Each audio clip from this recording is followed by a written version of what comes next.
భాషలు, వివిధ ప్రాంతాలు, వివిధ రంగులున్నటువంటి చర్మాలు అన్నీ కలిసినటువంటి ఈ దేశాన్ని నిర్మించడానికి ఒక సమాజం ఎలా, ఎవరు, ఎప్పుడు, ఎలా కష్టపడ్డారు అన్న విషయాన్ని మీ ముందు ఉంచే ప్రయత్నం చేస్తాను. దీనిని ఇండాలజీ అని కూడా పిలిచాం. అంటే భారతదేశాన్ని గురించినటువంటి అధ్యయనం అని. థియాలజీ అని అంటే దేవుని గురించిన అధ్యయనం.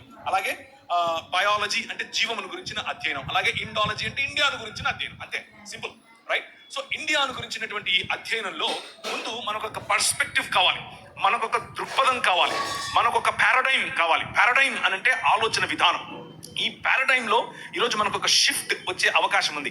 మీ ఆలోచన విధానంలో దేశం పట్ల, సమాజం పట్ల, అన్నిటినీ మించి బైబిల్ మనకిచ్చే అవగాహన పట్ల ఒక పారాడైమ్ షిఫ్ట్ వచ్చే అవకాశం ఉంది. కాబట్టి కొద్దిగా జాగ్రత్తగా వినేందుకు ప్రయత్నం చేయండి. ఇకపోతే ఈ సాయంకాల సమయంలో నేను పంచుకోవాలనుకున్నటువంటి మాటలు మీ ముందు ఉంచుకుంటున్నాను. స్క్రీన్ పైన మీరు చూస్తే యోహాను సువార్త 18వ అధ్యాయం